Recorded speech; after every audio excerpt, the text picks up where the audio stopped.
Bueno, jóvenes, hoy vamos a iniciar un tema, ¿verdad? De hecho, es prácticamente un hilo. Si se dan cuenta, todo lo que hemos venido estudiando de proteínas es bastante extenso. ¿Por qué? Porque en bioquímica, de hecho, todos los textos de bioquímica lo manejan así, porque la proteína de hecho, es una rama de de la bioquímica muy, muy, muy importante y muy estudiada. Y ahora vamos a estudiar un poco la desnaturalización y plegamiento de proteínas.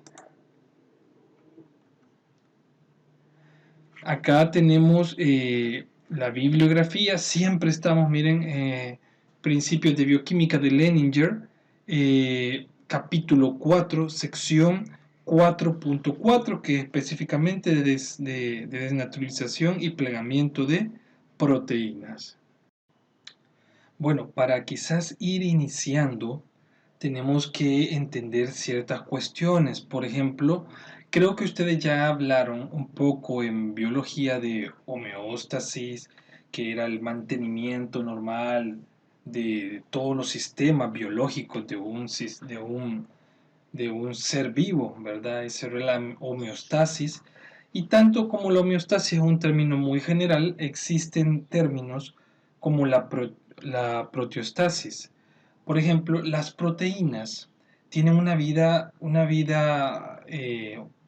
útil pequeña y por lo tanto necesitamos estar sintetizando proteínas de todo tipo de proteínas. Estas van a tener que ejercer su función. Por ejemplo, las células como la hemoglobina dura aproximadamente un mes entero y luego se regeneran nuevamente las proteínas, estos tipos de proteínas. Ahora, la proteostasis, conformada principalmente desde la síntesis de esta, el plegamiento total de las proteínas y finalmente hasta su degradación. Fíjense bien, es muy importante esto porque esto es un paso que es necesario que se dé, porque si no se da todos estos pasos de síntesis, plegamiento adecuado y eliminación de estas proteínas, pueden venir a raíz de ahí muchas enfermedades. En los ribosomas, como ustedes ya muy bien lo saben, es donde se da magistralmente la síntesis de las proteínas, pero hay algunas proteínas las cuales son necesarias a través de algunas champeronas para poderse plegar. Muchas veces esos plegamientos que va a tener esta proteína son necesarios que se den principalmente en determinados puntos. Por ejemplo, el aparato de Golgi, retículo endoplásmico liso. Ahí es donde se pueden dar algunos plegamientos de estas proteínas. Si se dan cuenta, acá se da la síntesis y acá tenemos el plegamiento intermedio que se puede dar, que no necesariamente tiene que estar en un lugar determinado, pero esto no es tan usual, sino luego a través de algunas champeronas se da un plegamiento más formal, obteniendo específicamente una proteína nativa. Luego, esta proteína nativa puede sufrir diferentes procesos de fragmentos de péptidos, se puede fragmentar en péptidos o se puede plegar y formar proteínas mal plegadas, proteínas que tienen una plegación no adecuada, y estas proteínas que tienen una plegación inadecuada pueden sufrir agregaciones, y pueden sufrir agregaciones como agregados amorfos, oligómeros, fibrillas amiloides, ¿verdad? Y esto obviamente va a activar la autofagia de estas proteínas y finalmente degradar estas proteínas. ¿Qué pasa? Fíjense bien, desde la síntesis, el plegamiento adecuado, y cuando ya no están muy bien plegadas, o sea, la proteína puede estar bien plegada y puede ir a hacer su función, pero algunas pueden plegarse mal y venir a no ejercer una función, mas sin embargo en ese momento esta proteína mal plegada tiende a extraer una porción hidrofóbica de aminoácidos para poderse adherir. Y si no existe un mecanismo que encuentre estas proteínas mal plegadas y agregadas en diferentes lugares, y viene el mismo sistema, las toma, las degrada para poder eliminar a estas proteínas mal degradadas. Ahora, cuando este sistema falla, ya no hay el sistema que va a generar la proteólisis, sino que falla esa, ese sistema. Entonces obviamente por ahí pueden venir una serie de enfermedades graves que el libro menciona, desde la diabetes, Alzheimer, puede sufrir Parkinson, entre muchas otras enfermedades. Se estima de que esto puede ocasionar ese problema. Entonces esto es la proteólisis, o sea, el buen mantenimiento recirculando y formando proteína activa, ¿verdad? Hay proteínas que no se van a plegar muy bien, que tienen que ser degradadas y finalmente, o sea, tienen que ser degradadas completamente y finalmente producir más proteína y estar en ese ciclo y siempre vigilante el sistema de que los plegamientos inadecuados puedan ser eliminados. Muy bien, hoy vamos a hablar un poco con respecto a desnaturalización como tal, ¿verdad? Todos creo que ustedes ya escucharon muchas veces el fenómeno de desnaturalización. eh, es la pérdida de la conformación, puede ser una pérdida parcial o total, ¿verdad? De la conformación de la proteína y puede llevarse a cabo por temperatura, por pH, por solventes orgánicos de diferente tipo, surfactantes, etcétera, etcétera.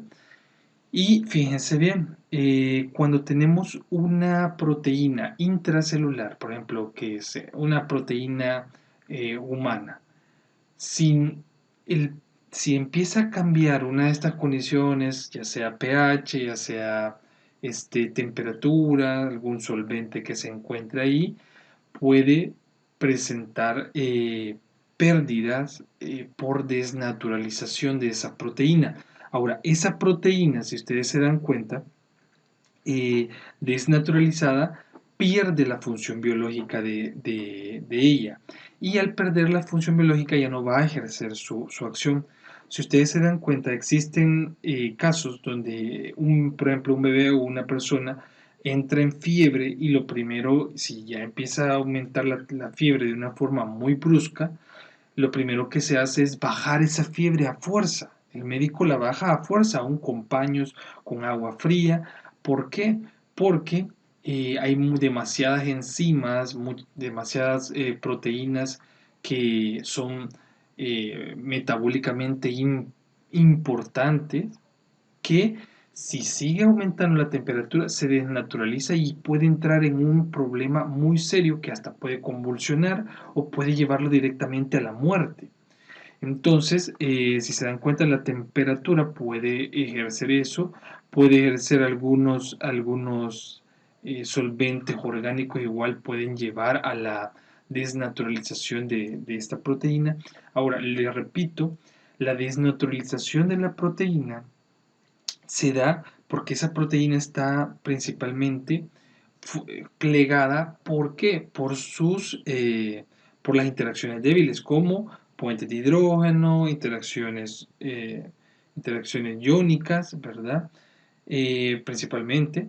Y si se recuerdan, entonces si empieza, un ejemplo, empieza a aumentar la temperatura, los puentes de hidrógeno van a romperse y finalmente, si una parte de esa proteína se rompen los puentes de hidrógeno, va a desconfigurarse y esta a su vez va a desconfigurar otras partes. Inmediatamente puede llegar de una forma de golpe, principalmente cuando es calor, de golpe, a desnaturalizar a la proteína, si esa temperatura va aumentando gradualmente. Si se dan cuenta, llega a este punto y de golpe se desnaturaliza completamente la proteína.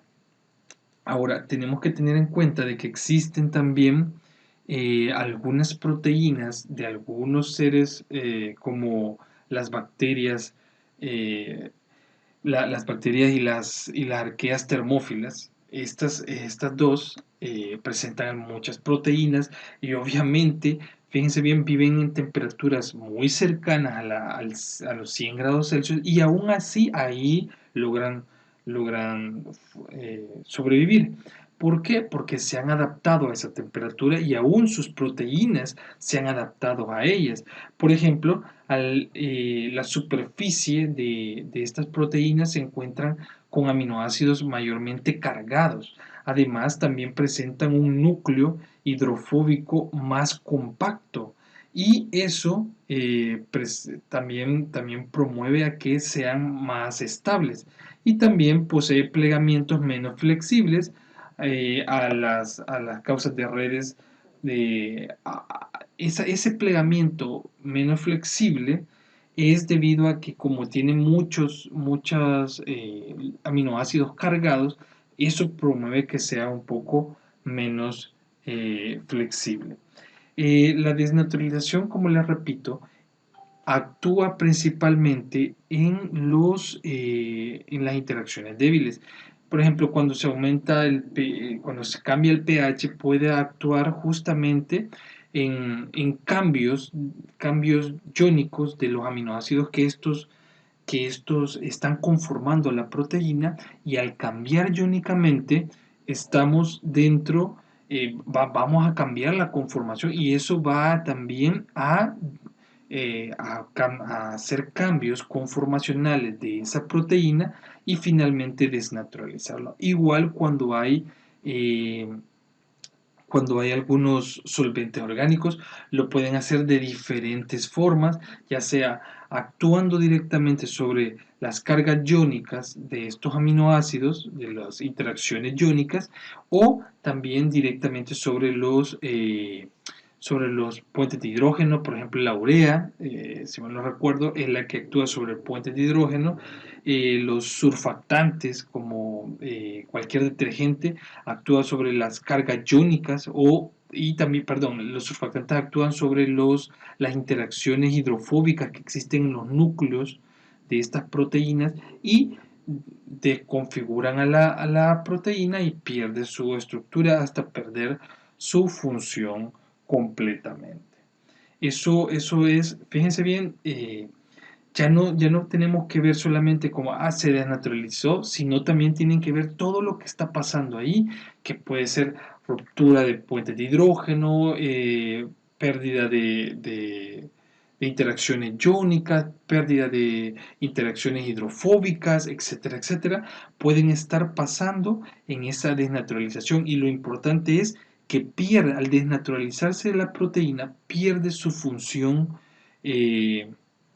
la función que ésta presenta. Y por eso es tan importante mantener siempre en temperatura, pH, mantenerlo muy constante, que no existan solventes que no son, ¿verdad? Propios del ser que se está estudiando, y en este caso el ser humano. Bueno, en esta lámina lo que les quiero quizás dar a entender un poco es la renaturalización. Esta renaturalización no es nada más que el fenómeno de una proteína que después de desnaturalizarse vuelve a su estado nativo con sus actividades biológicas naturales. Ahora, ¿a qué corresponde o a qué es lo que conlleva a que esto suceda? Principalmente a la secuencia de aminoácidos, o sea, a la estructura primaria, ¿verdad?, de una proteína. Esto determina mucho la renaturalización de una proteína y eso se hicieron aproximadamente algunas pruebas allá por 1950 a través del científico Christian Afins este señor hizo unas pruebas principalmente en la enzima ribonucleasa A.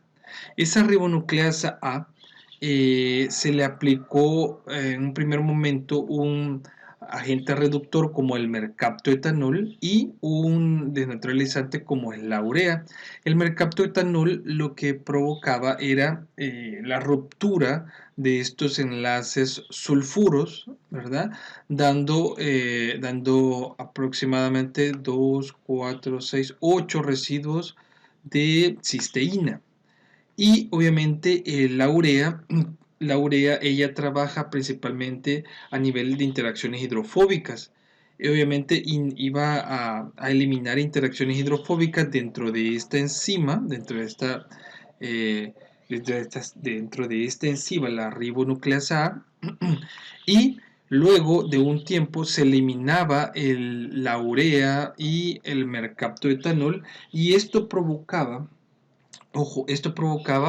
que cuando se eliminaba los dos agentes, la proteína se renaturalizaba nuevamente y volvía a tener la actividad enzimática que en este caso tiene la enzima, ¿verdad? Presenta actividad enzimática principalmente. Ahora, eso se determinó más adelante para corroborar que en efecto era la secuencia de aminoácidos. Por esa misma secuencia se volvían a restablecer todas las interacciones hidrofóbicas, puentes de hidrógeno, interacciones iónicas, etcétera, etcétera. Lo que se hizo fue, se sintetizó esta enzima desde un punto de vista químico puramente, para saber de que no existía una, algún agente de donde se extrajo la enzima en un principio, ¿verdad? Allá con Christian Anfens. Ahora, como lo hicieron químicamente y volvieron a repetir el mismo experimento y se reprodujo, el experimento se reprodujo. Entonces, determinaron que la secuencia de aminoácidos determinaban la renaturalización de la proteína. Pero eso es importante que nosotros entendamos, que a pesar de que esto suceda, la gran mayoría de proteínas para su plegamiento realmente no solamente necesita la secuencia de aminoácidos, sino también necesita una asistencia externa, ¿verdad? Ya sea en el aparato de Golgi cuando se está plegando, necesita algún tipo de asistencia, ¿verdad? Pero una gran parte lo hace la secuencia de aminoácidos. No todas las proteínas pueden renaturalizarse, eso ténganlo bien en claro. Solo es un pequeño número de proteínas que pueden realizar este fenómeno de renaturalización. Muy bien. Solamente para ir explicando así brevemente esta diapositiva, tenemos claro que los péptidos se plegan rápidamente según el proceso que va en varias etapas. Fíjense bien, ¿qué significa todo esto? Todos tenemos que tener claro que la síntesis de proteína específicamente se lleva a cabo en los ribosomas. Ahí es donde se da la síntesis de proteína. Ahora, si ahí se da la síntesis de proteína, pero no se lleva a cabo directamente el plegamiento. Obviamente el plegamiento va después de la síntesis. De hecho, puede ir hasta cuando se está sintetizando la parte que ya se sintetizó, se puede comenzar a plegar. Ojo con esto. Todos tenemos que tener claro que cuando se sintetiza esta proteína tiene que plegarse. Por lo general casi siempre lo olvidamos. Ese plegamiento tiene pasos. Por lo general, primero se forman tanto hélices alfas, se forman proteínas, inmediatamente se empiezan a plegar, ya sea en hélice alfa o hoja beta, se empiezan a plegar poco a poco y empiezan a formar cada uno los dominios que van a formar esto. Luego de esto existen interacciones entre cada uno de estos dominios para finalmente formar una proteína terciaria. Es importante que ustedes vayan entendiendo esto, o sea, no va en un solo paso, ¿verdad? Sino que tiene que ir en varias etapas el plegamiento hasta que finalmente tenemos el plegamiento correcto y adecuado y esto ya presenta una actividad biológica como tal. Bueno, hoy vamos a hablar un poco con respecto, hemos estado hablando de los plegamientos, si se dan cuenta, de los plegamientos de las proteínas. Acá vamos a seguir hablando un poco más de esto, pero un poco más profundo. Ojo con esto, hemos hablado que, les mencionaba que ustedes también tienen que no solamente ver la síntesis, sino también el plegamiento, y ahora vamos a ver un poco más profundo esto. Por ejemplo, el plegamiento necesita ayudas muchas veces y por eso no solamente se designa a la secuencia de aminoácidos o la estructura primaria de la proteína, sino que la gran mayoría de veces necesita asistencia, ¿verdad? Y esta asistencia la promueven las champeronas, así se les denomina, champeronas. Y hay dos tipos en específico, las proteínas de choque térmico, perdón, las proteínas de choque térmico 70 y las camperinas. Y las champerinas son aquí, perdón, ahí corrijan, son champerinas. Ahora, vamos a hablar quizás primeramente de las proteínas de choque térmico. Estas proteínas de choque térmico se unen principalmente a aminoácidos hidrofóbicos y ya vamos a ver por qué es que se une específicamente a estos aminoácidos hidrofóbicos y por ahí va su acción. Además, esas proteínas de choque térmico pueden bloquear el plegamiento para transportar proteínas. O sea, que muchas veces cuando se sintetiza una proteína y si se plegase por ejemplo, intracelular o extracelularmente, dependiendo, si se sintetiza, imaginemos que estamos dentro de la célula y se plega ahí mismo, sería muy difícil que esta pudiese, si es una célula si es una proteína que va a ser que va a hacer su función fuera de la célula, entonces esta proteína, por lo general, lo que hace, lo que vamos a necesitar que no se plegue. ¿Para qué? Porque una proteína que no está plegada es más fácil de transportar a través de la membrana. Ahora, entonces lo que estas proteínas de choque térmico hacen es evitan ese plegamiento mientras estas atraviesan la membrana celular para que ya fuera de la célula, es el ejemplo, fuera de la célula pueda plegarse correctamente y finalmente ejercer su función biológica como tal, porque plegadas es como ejercer su función biológica. También tenemos proteínas de choque térmico que pueden disgregar un agregado proteico y por acá va el funcionamiento de estas proteínas de choque térmico. Fíjense bien, estas proteínas de choque térmico lo que hacen es llegan a la molécula, a la proteína y cuando hay, por ejemplo, un plegamiento no adecuado, lo disgregan para que nuevamente se vuelva a plegar. Entonces, si se dan cuenta, no es de forma, no promueven el plegamiento de forma activa, sino de una forma hasta cierto punto pasiva, sino solo como corrigiendo errores. Ojo con esto, las proteínas de choque térmico, ustedes más adelante las van a estudiar, como son proteínas que van, por ejemplo, cuando las personas se encuentran en un estrés fuerte, tiene que existir un mecanismo que avise a todas las células que van a estar involucradas que se preparen porque tienen que resistir a un estrés. Entonces estas proteínas de choque térmico también son muy utilizadas en activando células que previenen, por ejemplo, que no previenen, sino que lo que hacen es que avisan y se alistan a las células para que puedan resistir al estrés que se viene. Y quizás acá un poquito más ejemplificado, pero como les mencionaba, eso es en otros tipos de células.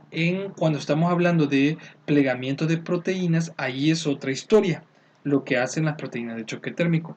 Acá tenemos tanto las proteínas, miren, una proteína recién sintetizada como un intermediario que ya está comenzando a plegarse de esta misma proteína, pueden estar en equilibrio y en un primer paso se unen, se pueden unir a la proteína de choque térmico 70, la cual va a estar abierta y va a tener enlazado un ATP, si se dan cuenta.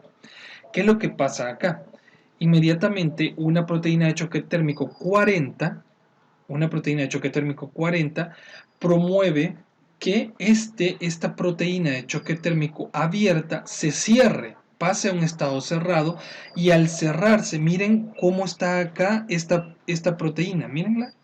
Justamente cuando se cierra esta porción que está aquí en naranja, es una porción de la proteína de choque térmico, se modifica estructuralmente, modificando, ojo, modificando a la proteína que queremos plegar, que es necesario plegarla.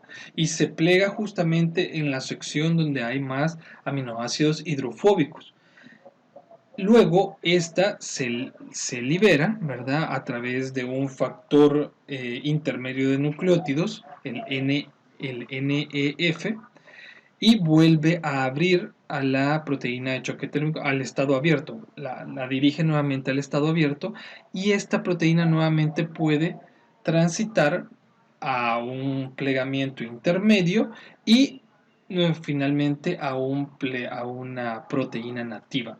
Esto es cuando tenemos estas proteínas que pueden tener algún problema en el plegamiento, ¿sí? Estas proteínas podrían tener un problema en el plegamiento y luego, ya después de que ha hecho todo este proceso, suelta esta proteína que ya va corregido y finalmente obtenemos una proteína nativa como tal, ya con la función biológica que ella posee.